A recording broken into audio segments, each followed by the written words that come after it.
Welcome back. I have Ariel again on the show. We're excited. We're going to dive in a little deeper, talk about some more common themes, just like that she sees in her work, and some tips that you can help our listeners with, especially, women and the wounds that we carry.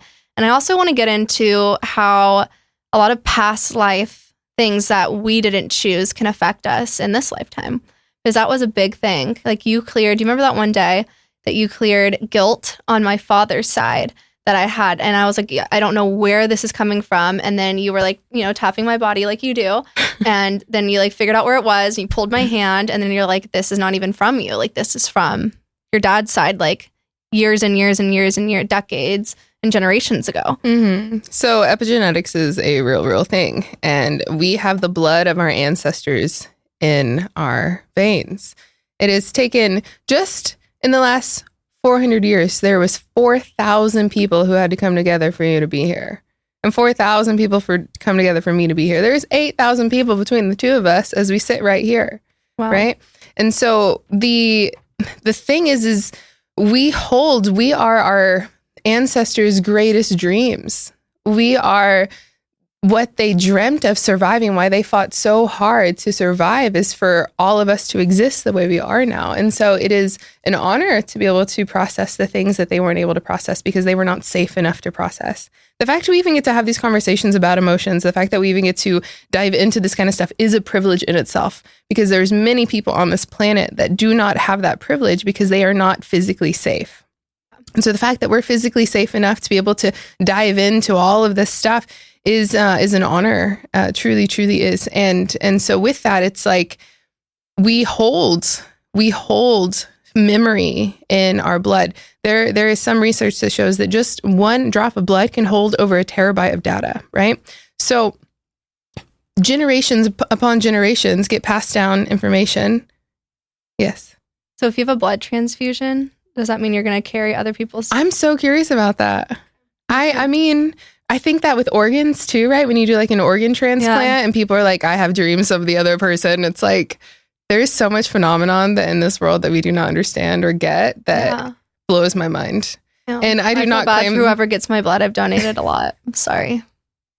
If you get my blood. R.I.P.D.O. It's crazy in here. It's not safe. They become like really financially successful and start changing their lives. And start dating welcome. Really horrible guys. Yeah. You'll be rich, but you'll be heartbroken. Hilarious. That's hilarious. It is hilarious. Wow. That's so funny. That's so interesting.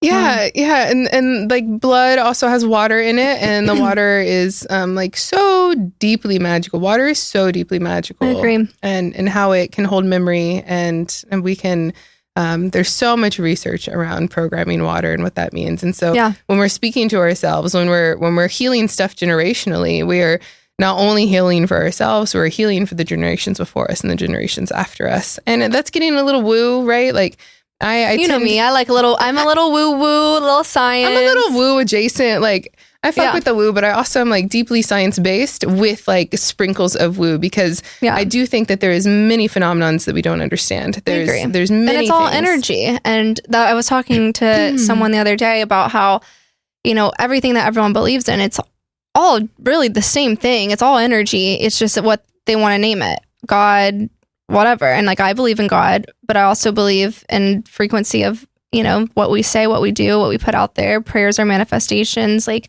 there's just so much that's interconnected. We can get so deep in this, girl, because I feel so deeply that this is a vibrational experience. Everything that we're experiencing is a vibrational experience. Quite literally, it's the vibration of love and the not of love, the lack of love, which is fear. So we are in two dissonant vibrations of love and fear existing at the same time. And when there's two vibrations in dissonance, they're going to be in war, right? So we have multiple different of that happening in the macrocosm, and in the microcosm as humans, we are experiencing that dissonance within our own bodies. Okay. Wow. So God is love. Love in its fullness is wholeness, right? And so we are experiencing what it's to be like separate from love. And that frequency of vibration, I really do feel like we are moving from the frequency of fear into the frequency of love in a really massive macro way. And this is what it feels like in the human experience. It's crazy. Yeah. Yeah. I've had times where like I'm driving and I'm, and like, or I've like, because I'm always in my head. I've always said I have like worlds inside me, like so many different things happening at so many different times and so many different thoughts and theories and just like processing. But I've had times where I'm driving and like I'm in this like negative space, like this low vibration, and then I completely switch my thought process and it's just like I'm now here. And it's like almost like jumping timelines. And like I'm like, okay, now I'm back in the driver's seat. Like I'm out of like this self-deprivation, beating myself up, thinking the worst about a situation. And like then I start to relate to others in a better way because I'm like, okay, like maybe they're here and they can't meet me here because they're here right now. And like I can't be upset at people for not being where I am yet. And I also find myself where there's people up here and I'm down here and I can't meet them where they're at because I don't have that capacity in that moment to be where they need me to be. Totally.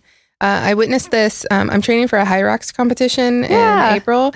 And I was running with my partner and oh my God, I was dying and was like, I hate this. This is the worst part. And then I just had a thought in my mind, what if this wasn't the worst part? What if I'm actually like an incredible runner and I'm really good at this? Not to bypass myself, but just to choose a new thought around what I was thinking in that moment.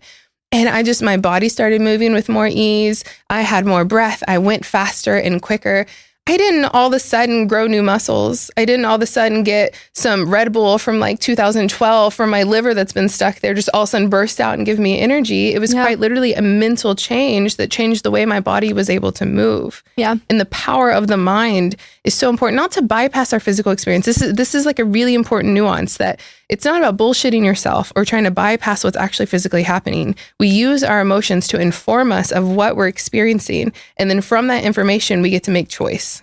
It's all about, that's like what the basis of my work is to become the most you that could you, to have more choice, those two things. And so it's like, we have the emotion, we feel a thing. What do you want to do with that thing? And then move forward from it, from whatever choice you want, and not be like victim to it or be stuck in it. Like when you're in the car and you're saying like, I have all these thoughts and then I choose a different thought. It's just a choice. And then you're like, wow, I feel better when I think those other thoughts. I like feeling better. That's fun for me. I'm going to keep trying to feel better. I love that. Yeah. So really a lot of it is about mastering your mind and the way you process things. Mm-hmm. It's crazy. Yeah. And mastering the mind and also being present with what's real and what emotions you're feeling. I see often that people are not being honest with themselves and they don't even recognize. You call me out that a lot. Yeah.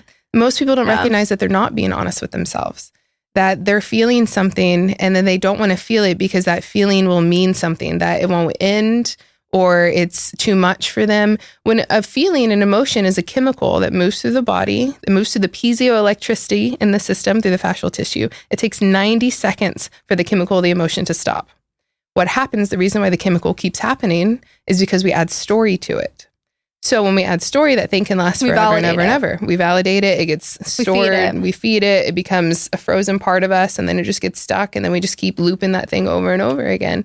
And if we actually feel the thing instead of being afraid of feeling the thing, and then allow it to be processed through the body and trusting that it's an emotion, that there's neither good nor bad emotions, that happiness is just as good as sadness. It doesn't feel as good. Okay. I'm not going to say that it does. I fucking hate feeling sad and mad and heartbroken and lonely and feeling like no one likes me. Like all of those feelings suck. I don't like feeling them, but they're not any better than happiness, joy, elation. They're all emotions. And so if we can put them all on an equal scale and be able to just allow it to be emotions, that the only thing truly constant is change. Everything is going to change. Even this happiness is going to change. So I can't attach to it.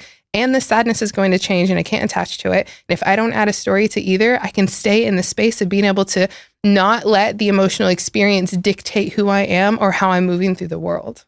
Yeah. I love that. You're just amazing. What is the thing called that I hate that you make me do? Yellow brick roading. The becuzzing. Fuck, I hate that, Tyler. I love the becuzzing. Oh my God, it's the worst. But it's so good. Okay, fine. Let's do it. Let's give them a practice. Let me tell what it is. Okay, so to be able to bypass the conscious mind, because the conscious mind is always thinking, we use this tool called yellow brick roading to be able to get down to what the subconscious and the unconscious mind are saying. I don't know if you remember from the 90s, but Pez dispensers, right? So the Pez dispenser has a little mouth and it opens and then a candy comes out. And then when you close it and open it again, a new candy comes out. So something's coming up every moment. And the same thing is happening with the human. When we open up the mouth, something comes out. So, in Wizard of Oz, when they're going down the yellow brick road, because all the wonderful things he does, it gets us to the wizard. So when we're becoming, we get down to what the actual root is. Okay. Love this. So the point of this, and this was created by Taw Woody, which is a freaking genius. If you don't know him, you should know him. He's on Instagram as Taw Free. He is one of my mentors, and he will completely rock your planet as he has rocked mine. Write that down. Yes, important.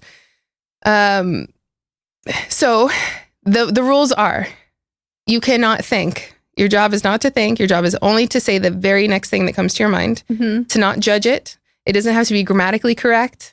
It doesn't have to be make sense to you. It doesn't have to make sense to me. It doesn't have to make sense to anyone. It could be purple banana for all I care. I had this one woman once I was working with who, she was like, she was frustrated because I was trying to get her to do this. And she was like, all I can think is colors. And I'm like, okay, well, just say the colors. And she's like, blue because red because yellow because, and it just like led into this whole beautiful becoming of what was happening with her mom and a dynamic within her mom. Her brain was only able to find it by moving through colors, and no therapist, no other person has allowed her to move that way. That's insane. So it truly doesn't have to make sense, and you just move with it. Cool. Okay. So, what is something that you're feeling kind of funky with and you want to move through? Or it could be something you feel great with. It could be either. It's not just a tool to use with something that's wrong, quote unquote. It can also be a tool that's used with something that feels great. It's a good one. I think most of I feel pretty good in my professional life. I feel good in my motherhood life. I feel good in my friendships. I think it's really relationship based, trying to, still some of that stuff coming up. And what do you feel when you think about the relationship stuff coming up? I want to feel what real love is. And are you not feeling that now? No, definitely not. And so what is the thing that you are feeling?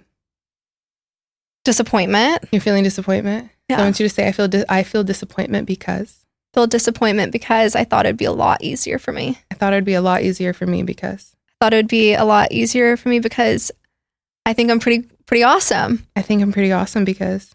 I think I'm pretty awesome because I have a lot of love to give. I have a lot of love to give because... I have a lot of love to give because I have stored it for 10 years. I've stored it for 10 years because... I've stored it for 10 years because I didn't have anyone to give it to.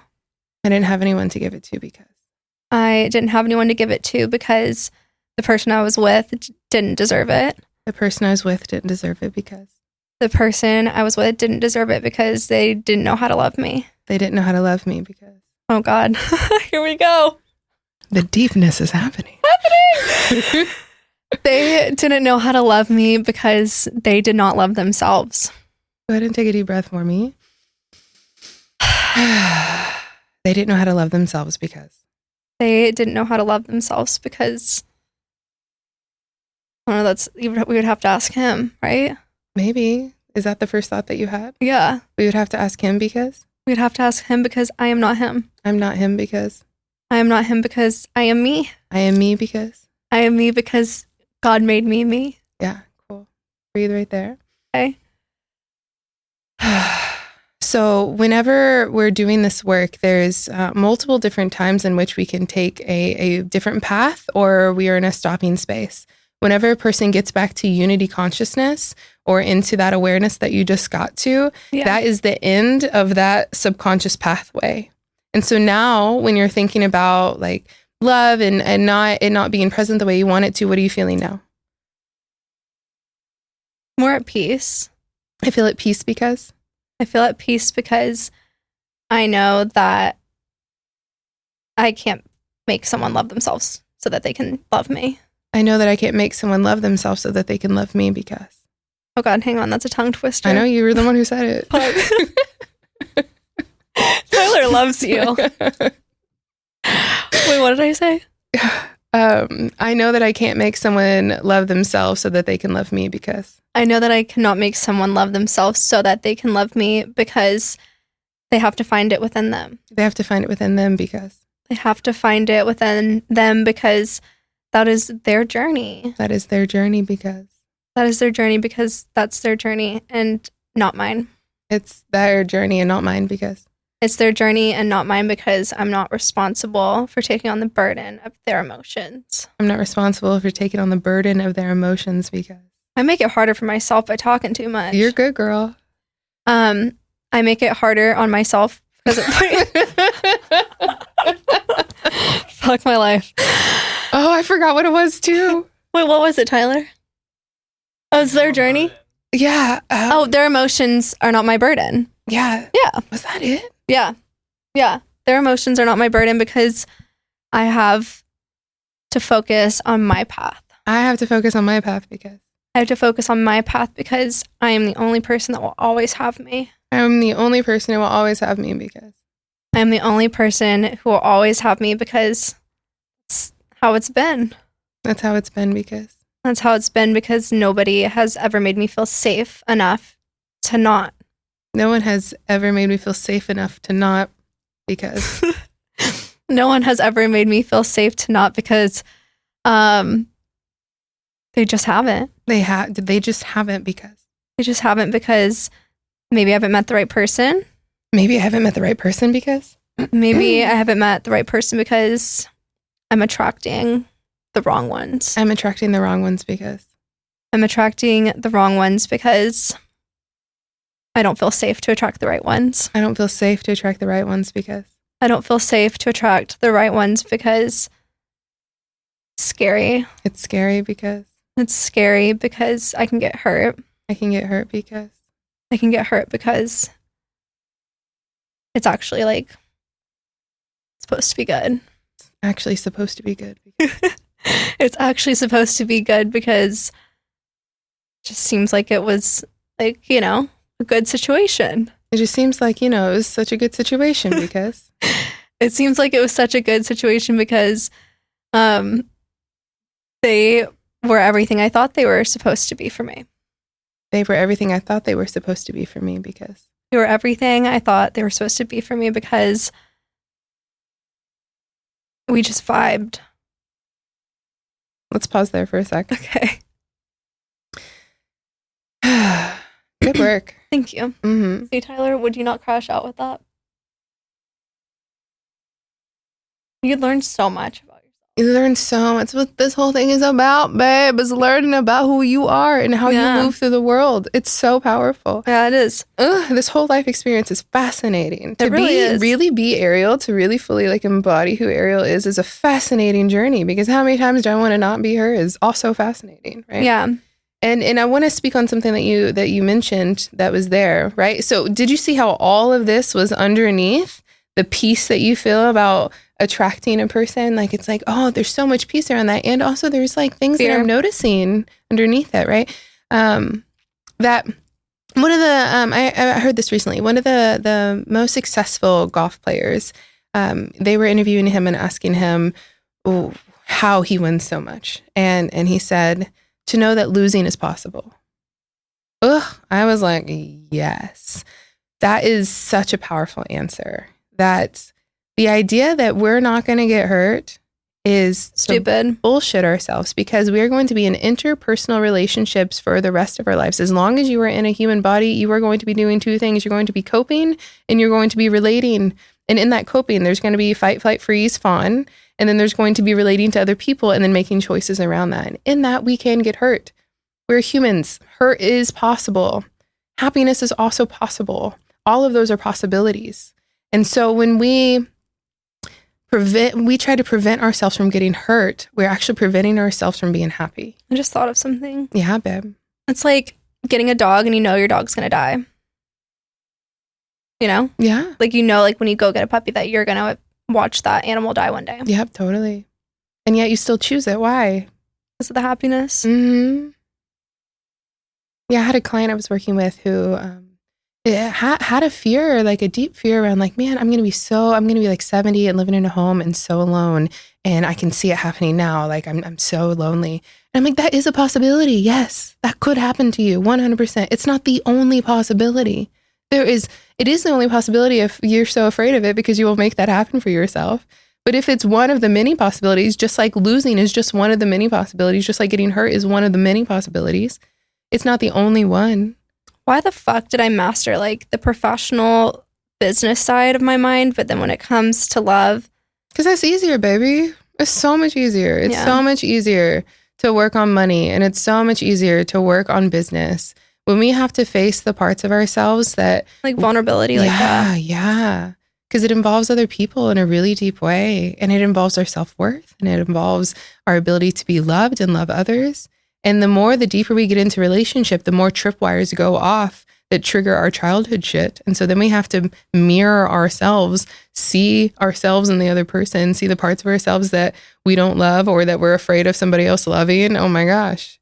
Like, do I see that in my relationship? I'm in like such a powerful, incredible relationship with this man that is just like so juicy and so loving. And simultaneously, some of the biggest triggers to be able to process, like having the emotional awareness that I have and he has, we have such great communication around it, and like really being able to identify what those things are. But Lord, are they coming to the surface? Yeah. Having to really face some deep shit. It's like, oh my God, this reminds me of my dad shit. He's like, oh my God, this reminds me of my mom shit. And I'm like, I love you so much. Like, I'm so glad we're in this. That's sweet. It's powerful. Yeah. And so you can't escape it.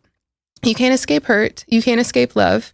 I do know that if you are afraid of hurt, you will never have love.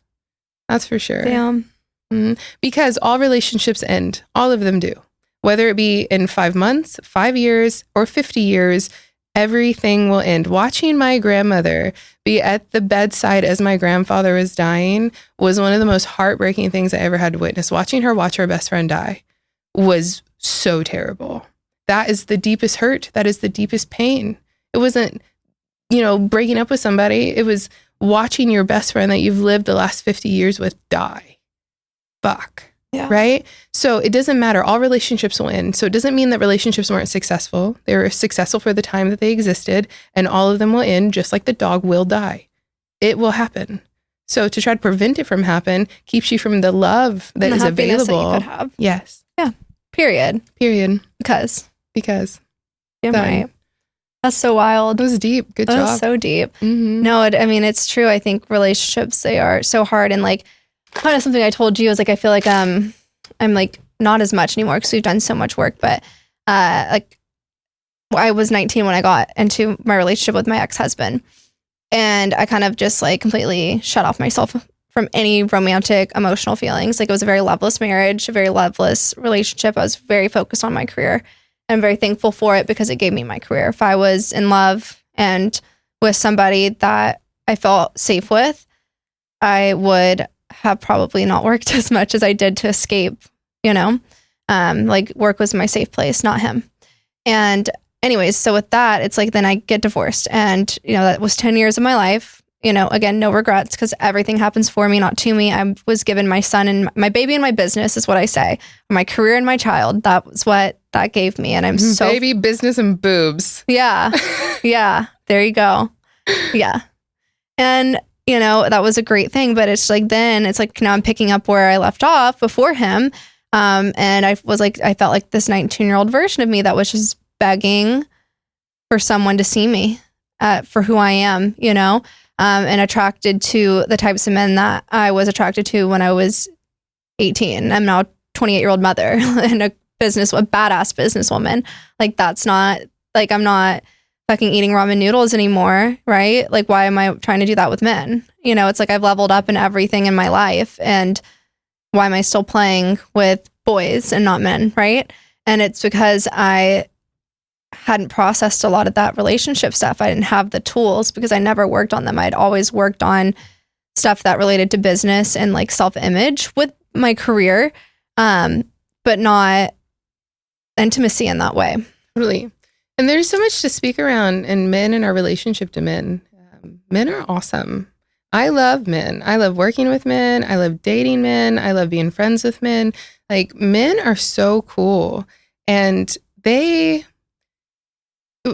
so much that men are trying to process right now, how to show up emotionally, how to provide, how to be a man, how to exist in a way that is a provider and a caregiver while also like being in touch with your emotions. And so there's a lot happening for men. And in our society, we haven't really done a lot of work specifically around that, right? We've done a lot of work around women and women empowerment and giving them the right to vote and allowing women to exist and be able to do the things that you and I are doing, right?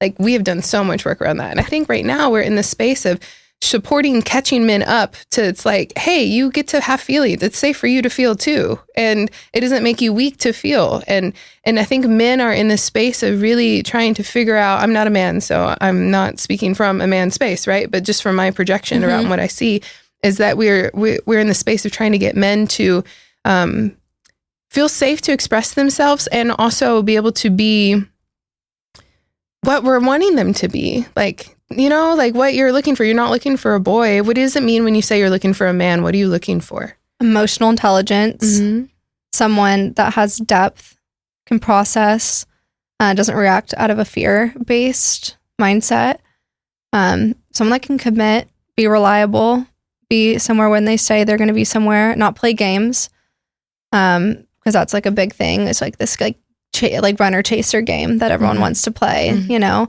And like when things get real, they pull back, and then it's just like confusion, illusion. Like, I want someone that looks at me and they're like, I'm going to pursue you, that this is what I want. And they take the steps forward. Like, they know how to do that. How would you feel? Great. It was the guy I wanted. You wouldn't be scared? After he made me go through a toxic cycle for 6 months and then did that, we're getting married tomorrow. Yeah. The way to your heart. Yeah. Just like fuck me up mentally for 6 months and then commit. Absolutely not. Love that. No, but no, that exactly like that. I've that past version of me that was into that post divorce has definitely died. I'm not like, now I'm just like, I don't have time for that. Like, you know, I really needed to heal that part, and I'm so thankful that I did. You know, because it just it had to happen that way for me to be ready to actually meet my person. Like, if I hadn't gone through that, I wouldn't be ready to know what I deserve. Yeah. I had to go through that to know what I deserve. And now I do know what I deserve. And I want someone that is stable, and, you know, no one's going to be fucking perfect. I can deal with some messiness, but one thing is just no games. Willingness. Like, there is, and wanting to try, so putting sexy. time and effort, energy, is about the ability and wanting to know me deeper, not just what my tits look like, not just, you know, surface level conversation, but somebody that's like really interested in like me and my heart and wants to know the deepest parts of my interiors. There's so many men that want that. They're just, I don't think that they feel safe to express that part because they're also afraid of getting hurt. Like, everybody's just so afraid of getting hurt. But the willingness for, like, it's so sexy when a man shows up and he's willing to, like, be better, willing to know you, willing to be messy and be like, I'm messy, but I'm here. And I'm like, yeah, that's so hot. Let's be messy together. Right. Like, yeah. And then the way that my partner has been able to hold the frame, like, masculine energy is a frame holder, feminine energy is a flow. So it's like in dancing, right? And in ballroom dancing, the man holds as the woman moves around. It's the same thing in life. The man can hold a frame. The woman can direct the frame. Men's energy is very penetrative and move forward. Female energy is very watery. And so we can direct that energy. So it is this yin and yang, this ability to hold the masculine while the masculine is holding the feminine, and those vice versa. And yes, there's so many nuances, right? And, and there's masculine and feminine in all different types of relationships. And I'm not just speaking like male and female or man and woman necessarily, but there's so much to it, right? And we're both just into... currently, I've been in many types of relationships and dated women for most of my adult experience, but currently in a female woman man dynamic, watching him be able to hold frame as I'm wigging out, like I'm triggered by so many things. The way he, like, I could have not been with a man before this time in my life because I did not have the skills and the emotional awareness and the tools to be able to navigate the things that were going to come up being faced with a man. Wow. And wow, it's so beautiful. And the way he's able to hold it and like let me like feel safe and feel unsafe and process my emotions around all this stuff is that willingness. Oh my gosh. And so I see that for you. I envision that for you, that there's a dude who like doesn't take any of it personal and can just be there and be like, yep, hi, I'm here. Lets you whirl around inside of it, but I'm going to hold it. And I'm like, thank you so much for holding me. It feels so nice to be held and let me be a little wild mess. I'm a wild mess sometimes. Mainly in relationship. Outside of relationship, I'm chill. In relationship, I'm a wild mess. I love that. Yeah. It's amazing. Powerful. It is powerful. Mm-hmm. It's just hard to find people that will do that. Is it hard or is that our belief? That's something that I've been playing with too, is we have a lot of beliefs around that there aren't good men out there or there aren't men capable. And it's like that blanket statement that not all women are and not all men are anything, right? It's like what we've seen and who's actually there are two different things. And we can blanket statement that. And then actually there is like many, many, many incredible men. There's many, many men who know how to hold, who want to hold. There is many incredible men in Dallas who are successful. Why have you not given me their number? Girl, because you haven't asked for them. I'm asking now. Perfect. I mean, and I think it's really possible. I think that there's a lot of beliefs that we have that then put that frequency out there that is keeping us at bay from having that availability. You look slumped over there, Tyler. Are you having a blast? He's enjoying having a blast. He's having a blast. Yeah, no, I think you're right. I think it's just, you know, again, when you say you're only going to see yellow cars, you're only going to see yellow cars. And also, too, I think God, whatever you believe in, for me, it's, you know, God is not going to bring me a man when my energy and I'm not where I need to be. If I'm vibrating here, I'm going to be attracting this. When I'm here, when Savanna's here, and that's where I've been lately, the type of men that I am now attracting, so much different than what I was attracting straight out of divorce when I was trying to figure out who I was, single, and still in that mindset of 19. It's like actually kind of crazy, like the type of people. It's like, it's just energy. It really is. Like when I'm here and I'm confident and I know myself and I know my fucking worth, the people that are orbit around me meet me where I'm at and they don't drag me back down here where I was. And sometimes they do. And it's the contrast. We need contrast. I love you. She said, and they might. They could. Because we need contrast. I'm going to say that again. We have to have both. Damn it, Ariel. This whole life is about the expansion and the contraction. The first breath that we take is an expansion into life. Yeah. And the last breath we take is a contraction. And everything else in between is these two moments, right? And so there is this thing that happens in relationship that there is contrast where you're like, actually, this is not working for me. I don't like this. And so we need that. If it was good all the time, we would not know what we wanted and what we didn't want. That's true. So let the people do the things and then let yourself have choices about around it, what you want to do with that stuff. I like that. Because people are going to human all around you. We're going to human. Everybody's going to be human and real hard. And sometimes it's painful and sometimes it doesn't serve. And sometimes you're like, actually, I don't want to be around that at all. Thank you very much. Have a good day. Yeah, that's kind of where I'm at. Yeah, I know it's a vibe. I'm in that vibe deeply. Yeah. It is a full thing that's happening right now where I'm just like, no, thank you. I have no hard feelings, but I'm just not available for whatever has been happening. I'm tired. And I want to do so many other things with my life than whatever deal we've with been this. doing. Yeah. Yeah. Thank you so much, though. I appreciate it. I love that. But would you say you agree when you have a better energy to you, you attract more like-minded people? Yes. And I think that this idea that we have to be in a better energy is this idea that there's a wrong energy, that it's like, ooh, what do you want to attract? It can come. How much ease does it come with is a thing, but it's all going to come. All the different colors in a coloring box are going to be there. It's just really about your choice about which one you want to choose. Right? Like they can show up wherever, whenever, because there's still, no matter how healed or growth or safe or thriving I feel, there's still threads of things that are still part of me that will attract something. So if I attract something that I have deemed not good, it doesn't mean that I'm vibrating at a low frequency. It just means that this mindset. there is something coming. Yeah, and you can just redirect. Yes. It doesn't mean there's something bad or wrong or I'm not high vibe or whatever the fuck. Like none of that matters. It's like I am vibing and sometimes this vibe doesn't feel good. And so I want a different vibe. I like that vibe. Yeah. I do. I think it's a good vibe. And I think that it truly, we do. I know I've seen it in my own experience that as we transition into different ways of existing, we will attract different things for sure. Yeah. And I think that that is super important, that the people you attract have to do with how you are vibrating. But we are vibrating at many different frequencies all at once. It's just like, what channel are you tuned into? Period. No notes. No notes. No crumbs. I loved it. Tyler, do you have any questions? Of course not. I know you should do it with her. Yeah. So good. She's the best. It's an honor. She'll change your life. Yeah. So, what? Find me on Instagram at ariel.ryan. Look out for my toolkit. That's coming. I'm excited about that. I'm so excited. Wait, before we go, Palo Santo, because you're the one that introduced me to Palo Santo. Oh my gosh, Mimi. Mimi Palo Santo. She has a farm in Ecuador. And I think you said Guatemala when you said it on your story. Oh, I did. Yeah. It's a sustainable farm in Ecuador that's the Palo Santo. So for Palo Santo to smell the way Palo Santo smells, it must die naturally. And so a lot of the Palo Santo people get is artificial Palo Santo.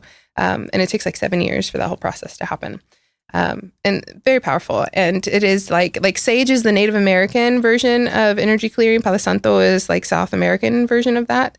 And Palo Santo is really good for calling in good energy and releasing bad energy. Sage is very much about like clearing bad energy, whatever these words of bad and good mean, right? We've been in like a whole conversation about that.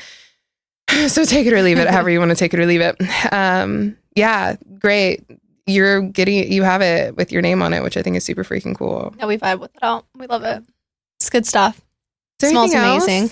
I think that's it. I just think you're wonderful and amazing. And you are wonderful and amazing. And it's an honor, my friend. Thank you. So I hope you guys enjoyed this, and we'll see you next Monday.